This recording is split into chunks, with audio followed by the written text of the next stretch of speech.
نیغه نیغه کولنو په حنفیت باندې وخت چې هغه حنفیت پر خودو نو مونږ دې پر خودو مونږ په دسه کو زماده خبرو خلاصه دا ده چې د مفسرینو بیا د به مقصد نه دی خو مفسرینو نه امامان د مذهبونو ما جوړوي د دې د اقوال مطالعه کوي کبه یو قول چرته ستا خلاف راغی او د اسلاف او د فقهاو خلاف راغی هغه واخلو دا پرې د بیا دا جامع عند علما دي رای لري دې زمانه علما باندې قیاس کړه هر عالم وګوره چې خپل تفردات لري کنه لري فاره مسله کې خپل رائے لري کنه لري د سیاغیم رائے لري اگر رائے بکتلې شي چې موافق ده که مخالفه ده که موافق او مقبوله وي که مخالفه مردود که علامه قرطبی نه ټول پټول دین جوړ شي او وګوره په دې ځای باندې د امام ابو حنیفه رحمۃ اللہ علیہ استحسانیات هغه پرب من دون الله کې داخل کړي هغه ستا امام طرب من دون الله وای تبه داغه قول راخل مقصد زمانه خبرو داري چې دا لري تفردات پاول جل کی تفسیر قرطبی دا قرات خلف الامام په مسله کې روایت ذکر کړي او بیا وای په سند کې امام ابو حنیفه راغلی غ ضعیف دی نو حدیث ضعیف هغه ستا په امامانو باندې دومره ردونه کوي او ته د علامه قرطبی نه دین جوړې نه اقوال به را واخلي کدا اسلاف موافق او مقبول دي ورنه اعتبار ورته نشته او شخصیت تیر شوی د دین خدمت کړي یعنی دایته مفسرین چې ویل کیږي په دې اعتبار باندې چې دای هغه تفسیرات منقولات مرویات را جمع کړي ورنه دای مفسرین نه دي دای مؤولین دي په خپل تاویلات د آیتونو کوي او قواعد د اصول او د فقه قواعد د نحو او د صرف او د معنی بیان بدیع دا استعمالي او د آیت وقفه ترجمه تر وباسي نو دا دې تاویلات راغون کړي خود دوی تفسیرات ته چې تفسیرات ویلې شي نو چون کې دي کې اقوال د نبی له سلام او د صحابه کرامو پراته دي په هغه اعتبار باندې او ته تفسیر ویل کیږي ورنه په دې کې ډېر ځای تعویل ذکر شوی دی او تعویلات د دی کدا اسلاف موافق او مقبول دي کدا اسلاف مخالف اعتبار وته نشي هر چې تحریف دی تحریف ماخوذ د حرف نه دی په معنا د طرف باندې د میلانو د طرف په معنا باندې تحریف چاته وای اماله الكلام الى احتمال ممکن حمله على وجهين فصاعدا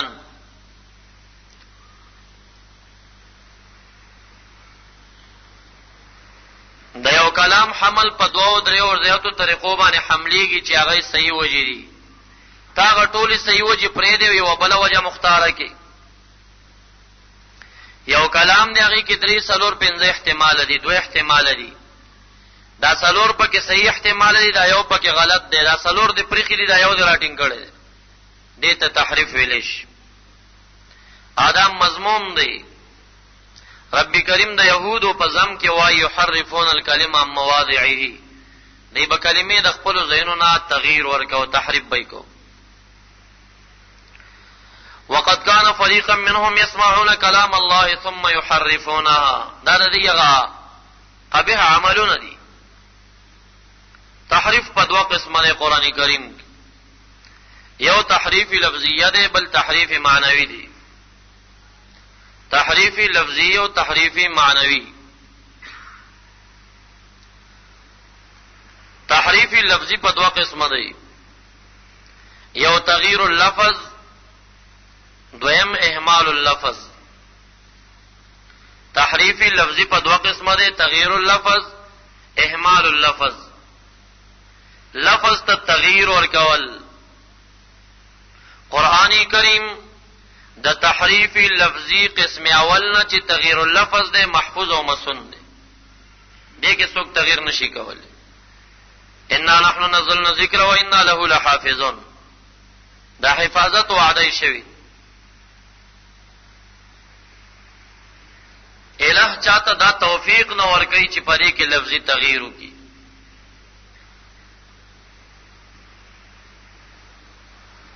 نو یو تحریف لفظی شاه تحریف لفظی په معنا د تغییر اللفظ باندې دا مسن د قران کریم د دې تحریف لفظی دویم تحریف لفظی دی په معنا د اهمال اللفظ باندې چې لفظ معنا لري ته مهمل پرې دی، یو لفظ معنا لري ته مهمل پرې دی، او په دې شرط باندې چې دغه آیت د محکماتو نه د متشابهاتو. که آیت چرته د متشابهاتو نه نو متشابهات به دوه قسم دي، او هغه چې معانی بالکل مونږ ته معلوم نه دي، لکه اوائل د سورو کې حروف الف لام میم کاف ها یا عین صاد وغیرہ دي، د دې معنی مونږ ته معلومه نه ده چې دې څه مقصد، نو والله اعلم بمراده سره ترجمه مفسرین کوي.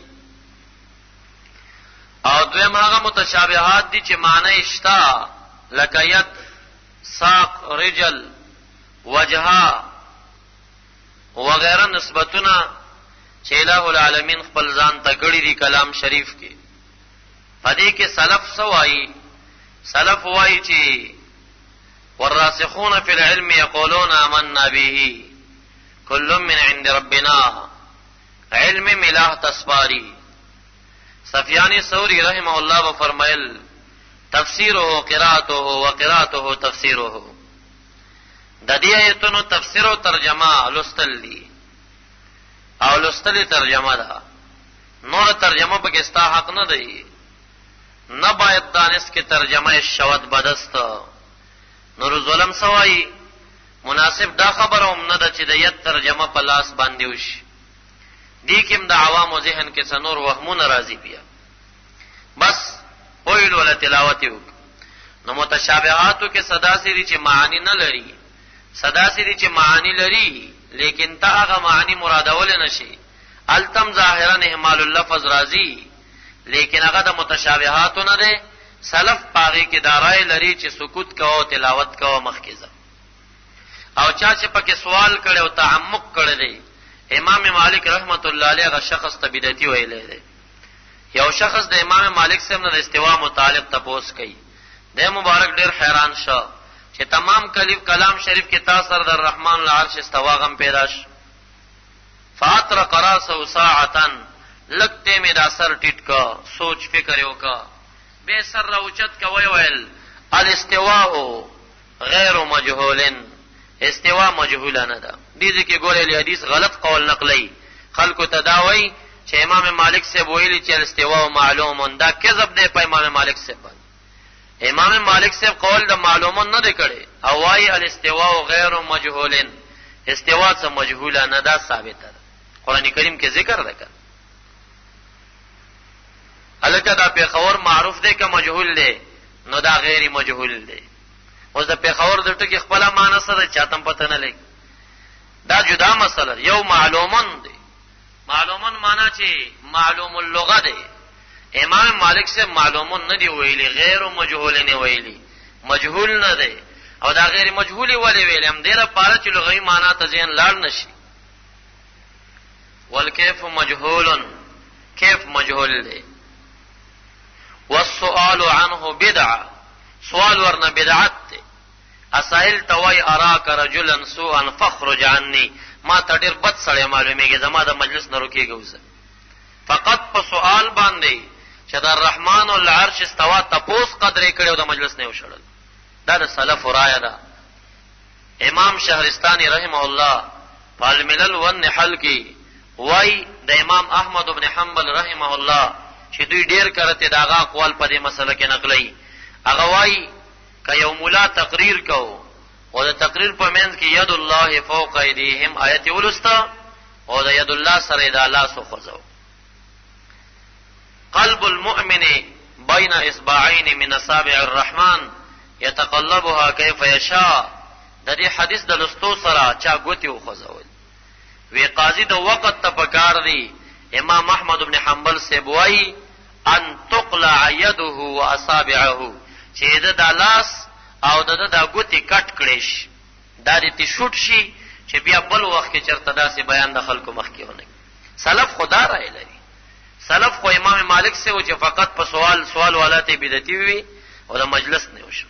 سلف خو امام احمد ابن حنبل چې د مسله کې دومره تشدد وکړ چې د لاس په خوځولو وی لاس ته پریش. سلف خو سفیان ثوری سے بو چې وایي چې تفسیره قراءته وقراءته تفسیره. ایو محکمات دي، په محکماتو کې یو لفظ مهمل ګرځول چې هغه لفظ ته معنا بالکل اونه کې مهمل کې، نو په محکماتو کې لفظ اهمال چې کم دی دا تغییر لفظي دی. په دویم قسم تغییر لفظي. نو تحریف دو قسمه شه، لفظي معنوي. تحریف لفظي په دو قسمه شه، تغییر اللفظ چې هغه نه قران کریم مسن دی ساتل شوی، بل چې کوم نه اهمال اللفظ. نه اهمال اللفظ په متشابهاتو کې د سلف الرای دا سکوت بکې واسترات بکې، او اهمال اللفظ په محکماتو کې دا تحریف لفظی دی، مضموم دی، دا بدکار. دویم تحریف معنوی دی. تحریف معنوی، تحریف معنوی چاته وایي؟ هغه عبارت دی دا صرف د کلام نه د معنی صریح نه، صرف الكلام عن معنى صریح، د صریح معنا نه کلام را تاول، و اجراء الكلام الى غیر المورد، کلام داسې زه تاولل چې هغه مورد نه وي، په دغه کې واقع نه یو ځان ته بې ځای خسته نه وشي.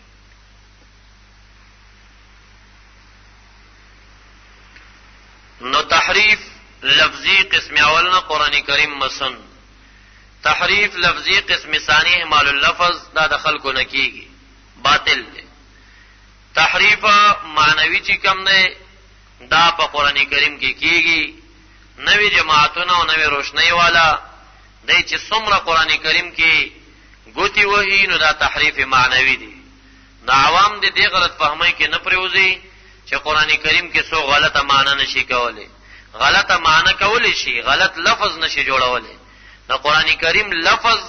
او داغه حفاظت وعده الہ العالمین کړی ده. خدا قران کریم د معنا هغه د څومره فرقه دواله چې کم دیم غلطی ترجمه کوي کنه. شیگان چې گمراه دي د سینې دي چې قران نه مانی، قران مانی خو تحریف معنوي کوي. وابیان چې گمراه دي د سینې دي چې قران نه مانی، قران مانی خو د قران په معنی کې تحریف کوي. ا صحیح معنی هغه پردي غلطه معناګانو باندې د خلکو عقاید خرابوي. دا مبحث ثانیو فی بیان الفرق بین التاویل والتفسیر والتحریف. او من جمله ورکی دا تاویل او دا تحریف لغوی اصطلاحی معناګانې ذکر شو. مبحث ثالث دا یو ضروری مبحث دی فی بیان القواعد التي يحتاج إليه المفسر. فی بیان القواعد التي يحتاج إليه المفسر.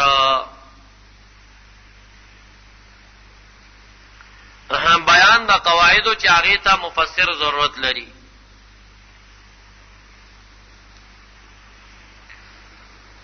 ترجمه کې او کا تفسیر مطالعه کې او که یو سړی تفسیر لیکي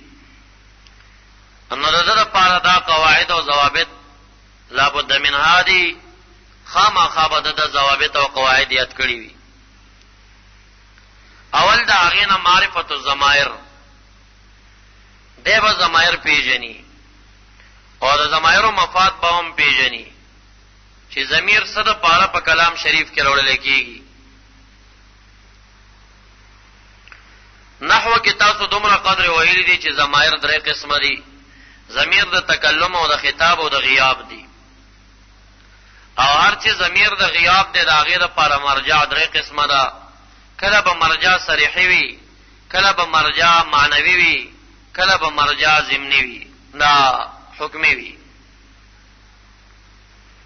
مرجع ضمني هغه په یو مشتقی کې مبدا پرته وي. اعدل هو اقرب للتقوى، ضمیر ده هو چې عدل تراجی دی،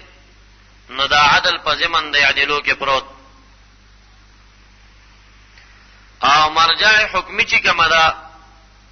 هغه چې د سیاق او سباق نه فهميږي. لك لأبويه لكل واحد منهما السدس، ضمیر د ابويه راجی مورث او میت ته دی.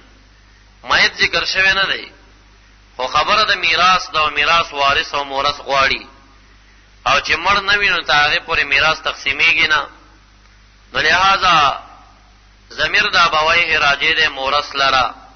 ولی ابویه د مور او پلار د دې مړي د پاره مړ خو ذکر نه دی خو سیاق او سباق نه فهميږي یا لکه ضمیر په ضمیر شان ضمیر القصا ضمیر د نعمه ضمیر د بیسا ضمیر د ربا دا ټول چې کوم دي ضمیر مرجع ورکه مرجع حکمی وي چې دا غیر لپاره تفسیر یا تمیز وي آیا مبتدا ورته تفسیر واقع شوی قل هو الله احد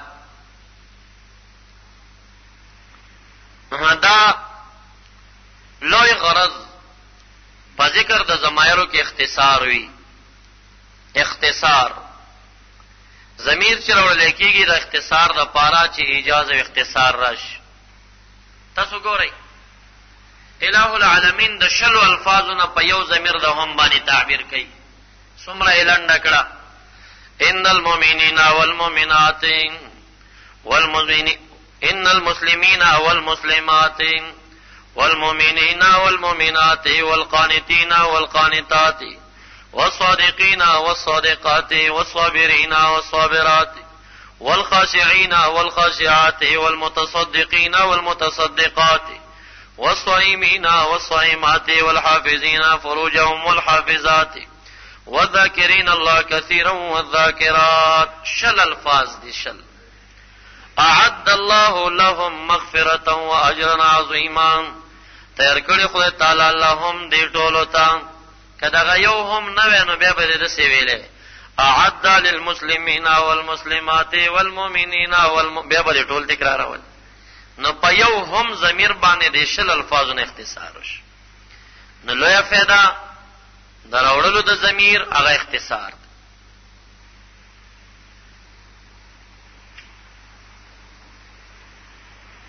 لوی فائدہ د ضمیر دراوړلو هغه اختصار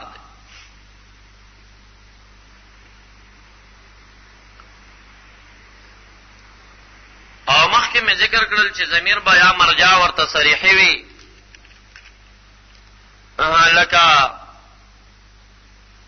نادا نوح ابنه आवाज کو نوح علیہ السلام زوی خپل لرا نو ضمیر د ابنه راجع دی هم دی نوح علیہ السلام او یا به ضمنی وی لکه يعدله هو اقرب للتقوى او یا به التزامی حکمی معلومیږي لکه فمن عفي له من اخيه شيء فاتباع بالمعروف واداء الیه باحسان هرغه چې عفکړه شدل درور خپل نام سشه لازم نه په دبانې اتباع بالمعروف او ادا داغدیت الیه ضمیر د الیه راځي چاله دی عافی لره دی چې وارث د مړی دی ذکرل تعفرال فمن عفی هغه چې عفو وکړه نو عفو کې ضمیر چې راځي من تشنو دی عافش انو ادا د پدبانی الیه دی عافی لره اگر که عافی ذکر نه دی خو لازم دی د لمن عافیه سره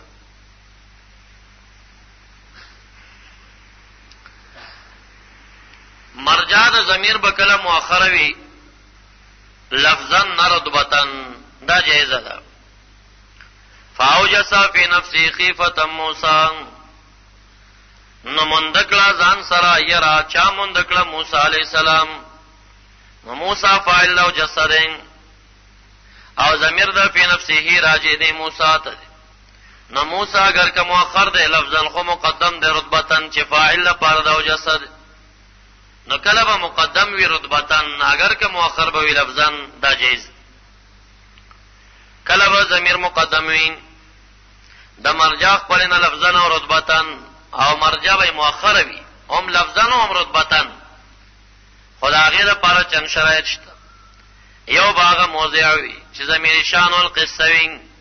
یا ضمیر د نعمه او بیاسوی قل هو الله احد نو الله تفسیر واقع شوی ضمیر د هو دی الله تراجی یا ضمیر قصا فاذا هي شاخصتون ابصارهم شاخصتون نو ضمیر د هي دلته چې کوم دی دا ضمیر قصه دی راجی شاخصی ته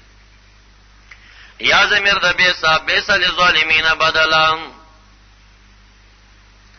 هغه بدل تین تمیز راغلی دی او ضمیر د دوم راجی دغه بدل دی پنځم هغه ضمیر دی چې بدل وی تر ظاهر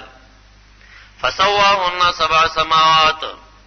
ضمیر د هن راجی دی سبع سماوات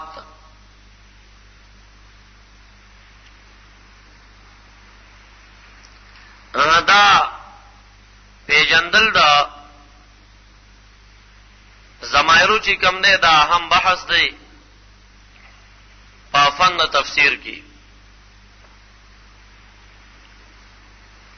فواید د ضمیر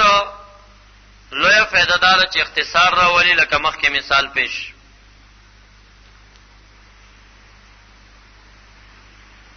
کله کله اراوړل د ضمیر د پاره د تفسیر بعد الاجمال وی ضمیر راجی کی چې شی مبهم شي ذهن د سامع متوجه شي ثانیا تفسیر شي او ذکر د شی اولم مبهما ثانیا مفسرا دا وقع په ذهن د ذکر د شی اولن مفسرا لکه ان هی الا حیاتنا الدنیا نه دا مگر ژوند دنیوي زمون نو ضمیر د هیم حیاتنا الدنیا تراجید خو یو ځل مرجع د هي نشتا ان دا خلق وی دا څه شی یادای الا حیاتنا الدنیا سره تفسیرش نه دا اوقاف ذهن خو قرآنی کریم کې څه اصطلاحات دي چې هغه خاص تر قرآنی کریم دي کله کله کلام شریف کې دو شیونو ته ضمیر راجی شي او مراد یو وي دا د قرآنی کریم خصوصیت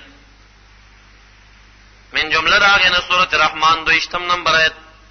یخرج منهم اللؤلؤ والمرجان روزی منه دغه دو بحرن ملغلل او مرجان یا رو باسی ملغلل او مرجان نه دا روزی د دوړو نه بلکې د مالح نه روزی نه د عزم او ضمیر د منهما دوړو تراجی شوی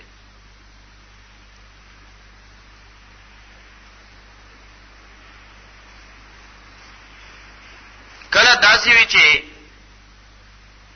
په ضمایرو کې د لفظ او د معنا دواړو احتمال وي مفرد راځي د وجه د یو احتمال نه جمع راځي د وجه د بل احتمال نه لکه من الناس من يقول آمنا بالله وباليوم الاخر وما هم بمؤمنين بعض د خلکو ناغه دی یقولو چوي ضمیر د یقولو مفرد راځي د من ما هم بمؤمنین کې ضمیر د جمع راځي نه د اعتراضی کدا من جمع وی ارجاع د ضمیر د هم سیده خدا یقولو ضمیر ناراضی کیږي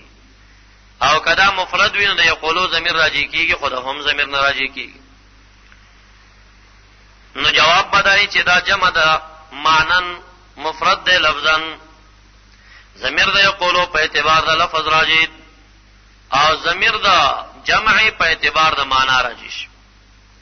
نو معرفت د ضمایرو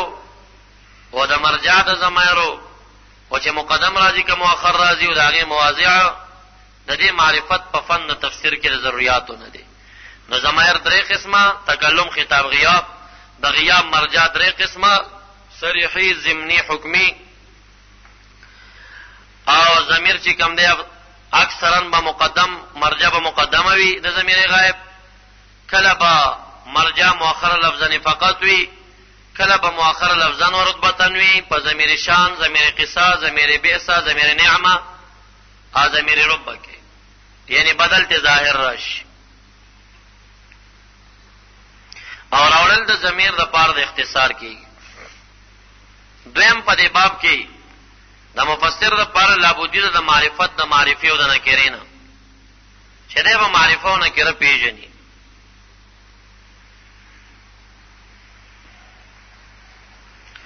تنوین چې په نکره کې راځي د متعددو معنیو د پاره په کلام شریف کې راوړل کېږي کله تنوین د وحدت د پاره وي لکه جاء رجل من اقصى المدينه يسعى جاء رجل يسعى راغي ترجمه خلق څنګه کې یو سړی راغی رجل واحد نشت لیکن تنوین پر رجل کې للوحدت یو مراد دی یو سړی راغی.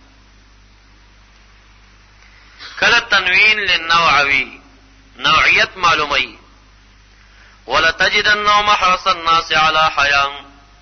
خاما خابت بیاموز دوی لرا احرص د خلقنا على حیات پجون باندې ای على نوع من الحیات پیو نوع د زندګی باندې. کله تنوین راضی د وحدت او نوعیت دواړو د پاره لکه والله خلق كل دابه من ماء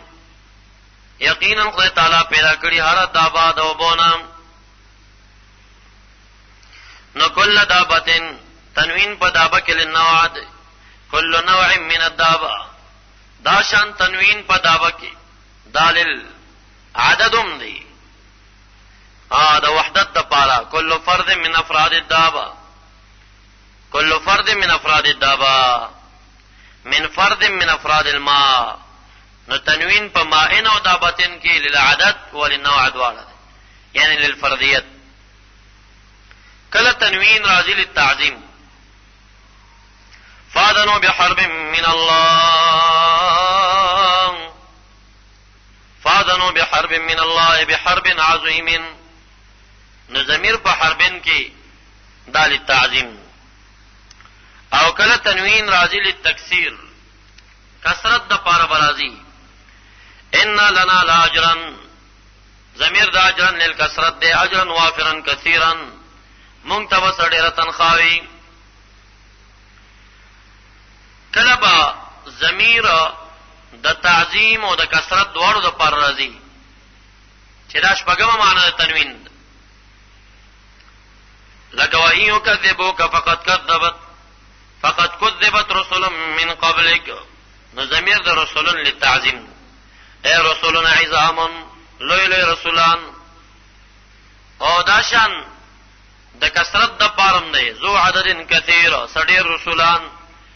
ډیر رسول او د عظمت خاوندان رسول لاغي خلکو ته تکذیب کړي نو ستابهم کی. کله تنوین راضی للتحقیر حقارت د پارا من ای شیء خلقا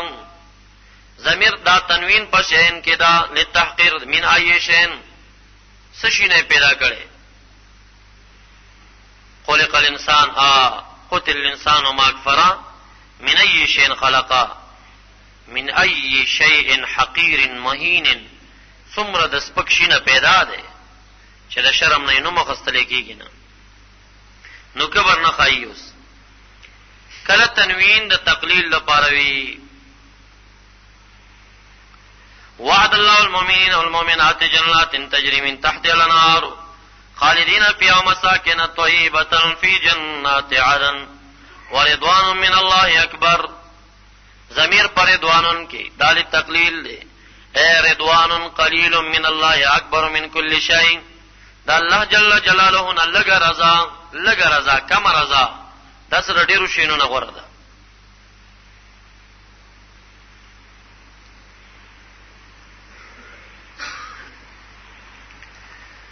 نو نکارت په تنوین باندې وی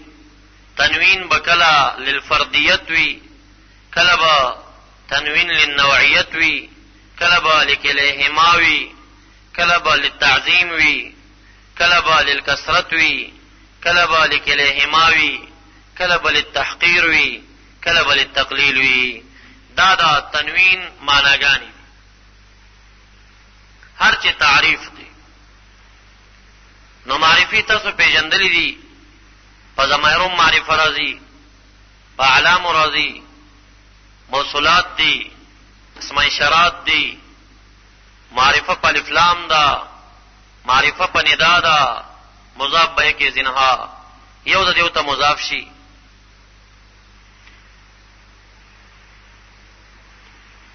نو دا